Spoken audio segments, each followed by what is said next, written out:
Hello నమస్తే అండి. మా ఇంట్లో పార్టీ జరిగిందండి కోయిట్లోని. వంట తీసి తెచ్చుకున్నారు. అయితే మేక వండాలని చెప్పేసి మేకని అదిగో చూడండి. ఆ ఉల్లిపాయలేమో ఆసు వండడానికి అన్ని మసాలా సామానాలు ఓకేనండి. అలాగే కొత్తిమీర, అలాగే అల్లం ఎల్లిగడ్డ, ఇక కూరగాయలు.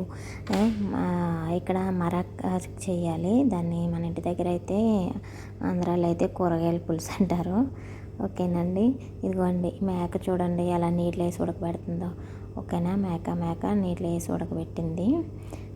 ఇదిగో చూడండి మరక్కాసింది. కూరగాయలన్నీ వేసి తలకాయ వేసి దాంట్లో తలకాయ మరక్కాసింది. అదిగో చూడండి మేక కరెంట్లో పెట్టింది. చూడండి ఎలా కనపడుతుందో. అంటే మేక పెద్దదన్నమాట అది. ఓకేనా. ఇదిగో అలాగే రైస్ కూడా వండింది. అదిగో మేకలు ఉంటాయి కదండి, గుండెకాయలు లివర్స్ ఉంటాయి కదా, అవి ఫ్రై చేసి అవి పైన వేసింది చూడండి. ఆసు అంటారు. ఓకేనా. సరే, ఆ వీడియో నచ్చితే లైక్ చేయండి.